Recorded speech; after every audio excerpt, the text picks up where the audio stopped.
My new limit is 5 minutes because YouTube's trying to sabotage me, so let me try to get through this quick. Okay, basically, Kaiser Wilhelm Institute, this is Nazi Doctors Part 2. It was the Institute of Physics they had there, and they had all kinds of institutes, cute little institutes. You had Bush International Research Committee. You had Neville Chamberlain and Reginald Victor. Churchill, who considers chemical weapons when the British invade, when the Germans plan to invade the beach. And you have Hans Meckel, a German military writer. Also important to note that Kaiser Wilhelm was a military general as well. And Austria, the Austria Empire, included Italian states as well. But anyway, Lawrence Cypher, Lawrence Machine, Albert Speer, who worked under Hitler.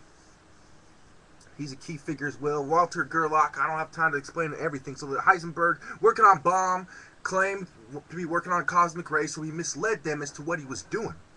You had Oppenheimer working at the euthanasia office, also getting funding from Rockefeller. Then you had the Tiergarten 4 project, the T4 project, the Reich Work Group, the sanitarian nursing homes in Berlin. Then you had Rockefeller and his Chase National. He funded the Nazis, not just with oil and patents, but also through banking with George Bush's grandfather as well. Not great-grandfather, but grandfather, Prescott Bush. Now, Dachau institution had 1,200 people who were being treated for malaria, and many of them died overdosing on that drug. Of the 10 million Jews in Europe that Germany claimed exist, they said only 2 or 3 million were fit to work, to show you how they're trying to compound everybody. Then you had the vengeance weapons, the V1 and the V2, and Solicitor Einstein and Roosevelt, all corroborated. Corroboration evidence. Kaiser changed its name to Max Planck Institute. And Heisenberg, who worked there, was also part of the Fellow Royal Society in London. Then you had the Star Wars program that wanted to balance nuclear power, balance the force, the nuclear force. So you have two sides, equal forces, so no one has the force to take over the world and overthrow the banking elite, and they're forever fighting each other while the banking elite is war profiteering and sucking the life force out of the poor. They had Project Overcast, which evolved into Operation Paperclip. Libya was being threatened with bombs because they claimed they had chemical weapons. So they already had planned to use a bullshit excuse on Gaddafi before. Understand what's going on. Why don't we talk about these countries like Khazaria, which turned to Kazakhstan, and Turkmenistan? Why don't we talk about them?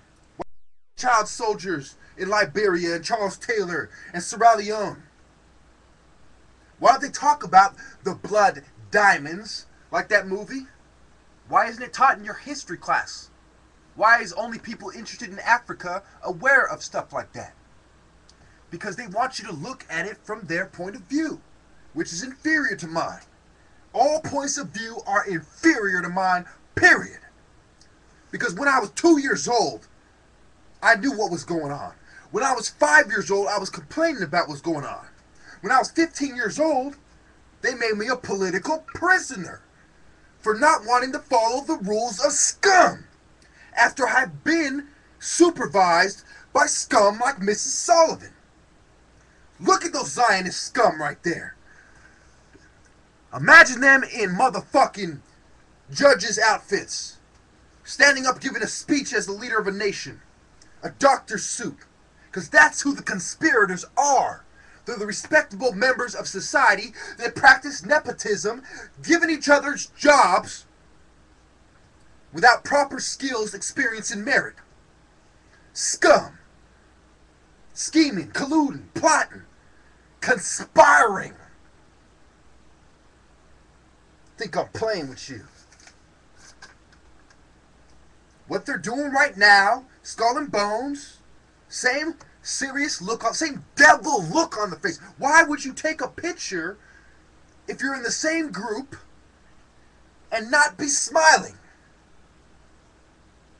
This isn't motherfucking Churchill sitting down with the Nazis. You're supposed to be on the same side. You're all the same race. Why? Because you know you're traitors, and the work you're doing is for scum.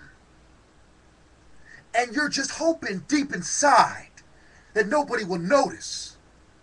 That is what your body language reveals. The way you're sitting like Masonic scum in the picture, just like the skull and bones, making the symbol of compass. Oh, you're pathetic. I'll end it there before YouTube tries to hack me and restart it again.